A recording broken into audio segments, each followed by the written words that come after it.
ఖచ్చితంగా అంటే ఇమేజ్ని పెంపొందించడంలో గూగుల్ డేటా సెంటర్ ఇవన్నీ పనికొస్తాయని అంటున్నారు. నేను ఇందాక అడిగిందే, ఎందుకంటే మీరు కూడా ఇందాక అన్నారు మనం ఎన్ని పెట్టుబడులు పెట్టారనేది ఒక ఎత్తు, అందులో కనీసం ఒక 25% అయినా అవ్వటం అనేది ఒక బిగ్ అచీవ్మెంట్ అని. ప్రయత్నాలు అయితే చేయాలి, ప్రయత్నాలు జరుగుతూ ఉంటాయి, ప్రయత్నాలు జరుగుతూ ఉండాలి, ఆ విషయంలో రెండో అభిప్రాయం లేదు. కానీ మీరు ఆల్రెడీ హామీ ఇచ్చున్నారన్నది అంశం ఒకటి, రెండోది ఎంత గ్రౌండ్ చేస్తున్నారు, పెర్ఫెక్ట్గా ఒడిసి పట్టుకుంటున్నారు అనేది రెండోది. మీ అంచనా ఏంటి? విశాఖలో జరిగే నవంబర్ 13, 14, 15, 16 తేదీల్లో జరిగే ఈ భాగస్వామ్య సదస్సుకి మీ అంచనా ఏంటి? ఎంతవరకు మనకు పెట్టుబడులు ఆకర్షించవచ్చు? ఎందుకంటే ప్రైమ్ మినిస్టర్ కూడా వస్తున్నారు కాబట్టి విదేశీ కాకుండా స్వదేశీ పెట్టుబడిదారులు కూడా క్యూ కట్టే ఛాన్సెస్ ఉన్నాయా? అంటే మొన్న వాస్తవంగా అమరావతిలో నటరాజన్ చంద్రశేఖర్ గారు టీసీఎస్ అధినేత చంద్రబాబు నాయుడు గారిని కలవడం జరిగింది. వారు కలిసినప్పుడు జరిగిన చర్చల అంటే మనకు వచ్చిన సమాచారం ఏంటి అంటే, రేపు విశాఖపట్నంలో టీసీఎస్ క్యాంపస్ ప్రారంభోత్సవ వేదిక నుంచి టీసీఎస్ కూడా సుమారుగా 1,00,000 కోట్ల రూపాయలతో ఒక డేటా సెంటర్ విశాఖపట్నంలో ప్రతిపాదిస్తున్నట్టుగా వార్తలు వింటున్నాం మనం. ఇవి మొన్న లోకేష్ గారు కూడా నవంబర్లో జరిగే సిఏఏ కన్వెన్షన్ లో చాలా ఆశ్చర్యకరమైన ప్రకటనలు రాబోతున్నాయని చెప్పడం కూడా జరిగింది. మొన్న లోకేష్ గారు కూడా మెటాకి సంబంధించిన under sea water cable grounding station విశాఖపట్నంలో వాళ్ళ వైపు నుంచి ప్రకటన రాబోతుందని కూడా చెప్పడం జరిగింది. ఇప్పుడు మన చక్రవర్తి గారు చెప్పినట్టుగా ఎస్, మైక్రోసాఫ్ట్ కానీ, యాపిల్ కానీ, అమెజాన్ కానీ, మెటా కానీ వీళ్ళందరూ చాలా పెద్ద ప్లేయర్స్ ఇవాళ.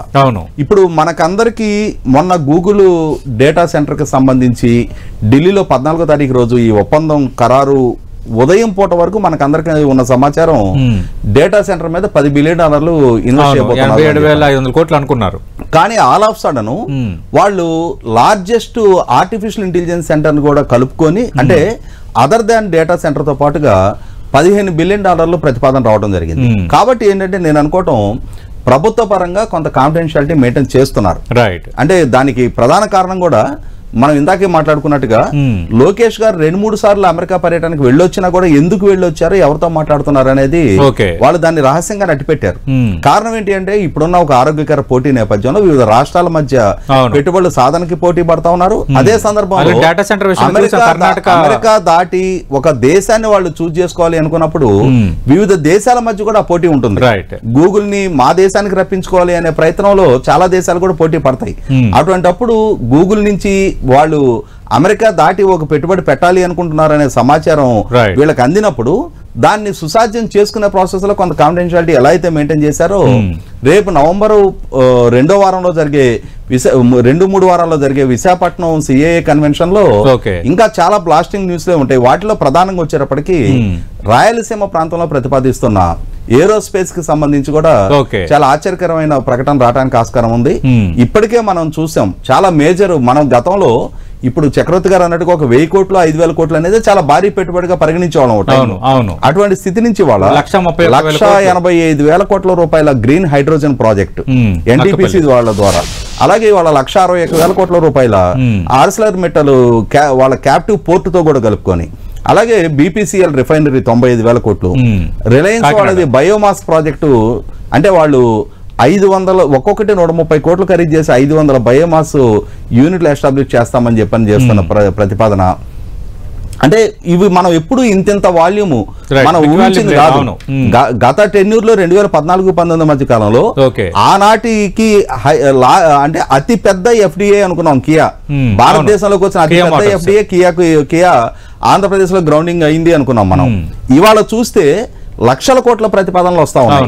కాబట్టి ఇవాళ ప్రపంచవ్యాప్తంగా వివిధ సంస్థలు వాళ్ళు పెద్ద పెద్ద భారీ పెట్టుబడులు పెట్టడానికి సిద్ధపడతా ఉన్నప్పుడు దాన్ని అందిపుచ్చుకోవడంలో ఆంధ్రప్రదేశ్ రాష్ట్రం ఇవాళ భారతదేశంలో ఇక్కడ ఆ సంస్థలకు చాలా ఆప్షన్స్ ఉన్నాయి. కానీ మనకి మన అవసరాల రీత్యా, మన యువత అవసరాల రీత్యా, మన రాష్ట్ర స్థితిగతుల రీత్యా మనం దాన్ని వీలైనంత ఎక్కువగా అందిపుచ్చుకోవాలని చెప్పని రాష్ట్ర ప్రభుత్వం ప్రయత్నం చేయడాన్ని ఏ విధంగా మనమే చెప్తాం కదా, అడగందే అమ్మాయినా పెట్టదు అంటారు. అటువంటిప్పుడు మన రాష్ట్ర అవసరాల రీత్యా రాష్ట్ర ప్రభుత్వం ప్రయత్నం చేసుకోవటం ఏ తప్పు లేదు. కారణం ఏంటి అంటే ఇవాళ మన చుట్టూ ఉన్న అభివృద్ధి చెందిన రాష్ట్రాలు తెలంగాణ గానీ, తమిళనాడు గానీ, కర్ణాటక మధ్య ఆంధ్రప్రదేశ్ రాష్ట్రం ఉంది. ఇవాళ ఈ 3 రాష్ట్రాలతో పోల్చి చూసుకున్నప్పుడు ఇప్పటికీ ఆంధ్రప్రదేశ్ రాష్ట్రంలో పర్ క్యాపిటల్ ఇన్కమ్ పరంగా చూసుకున్నా గానీ, కొనుగోలు శక్తి పరంగా చూసుకున్నా మిగిలిన రాష్ట్రాలతో పోల్చి చూసుకున్నప్పుడు స్థాయిలో ఉంది. మరి అటువంటిప్పుడు తాను కూడా సగర్వంగా అభివృద్ధి చెందిన రాష్ట్రాల సరసన తన 5 కోట్ల మంది ప్రజలను కూడా తలెత్తుకొని నిలపాల్సిన బాధ్యత పాలకుడిగా చంద్రబాబు నాయుడు గారి మీద ఉంది. ఆ నమ్మకంతో ప్రజలు ఆయనకి అంతటి మ్యాండేట్ ఇచ్చారు. ఆ విధమైన అష్యూరెన్సే చేశారు. ఆ అష్యూరెన్స్ వాళ్ళ గెలుపులో కూడా ఒక గేమ్ చేంజర్ గా మారింది. కాబట్టి కానీ మీరు అన్నట్టుగా ఆ అష్యూరెన్స్ నిలబెట్టుకునేది ఇప్పుడు కీలకం. ఆ అష్యూరెన్స్ నిలబెట్టుకునే ప్రయత్నం చేస్తా ఉన్నారు. ఇవాళ 17వ నెల గడుస్తుంది, రేపు నవంబర్ 12వ తారీఖుకి. ఆ తర్వాత బిగిన్ అయ్యే వారంలో ఈ పెట్టుబడిదారుల సదస్సు జరగబోతా ఉంది. కాబట్టి మిగిలిన 43 నెలల్లో వాళ్ళు ఏ విధంగా పరిపాలన అందించబోతున్నారంటానికి ఒక గేమ్ చేంజర్ గా నవంబర్ 2వ వారంలో జరిగే పెట్టుబడిదారుల సదస్సు ఉపయోగపడబోతుంది అనేది వాస్తవం. రైట్. థ్యాంక్ యూ రాజేష్ గారు, థ్యాంక్ యూ చక్రవర్తి గారు. ఇక్కడ ఒక విషయం అయితే మనం గుర్తుపెట్టుకోవాలి, రాజకీయాలు ఎలా ఉన్నా ఫైనల్ గా ఆంధ్రప్రదేశ్ కి ఏం జరుగుతుంది అనేది మనకి మెయిన్ మోటో అనేది కావాలి. అవునండి, పాలకులు మారచ్చు కానీ ప్రభుత్వాలు శాశ్వతం అనేది ఎప్పుడో చెప్పిన మాట, అది ఇప్పుడు కూడా మనం అట్రిబ్యూట్ చేసుకోవాలి.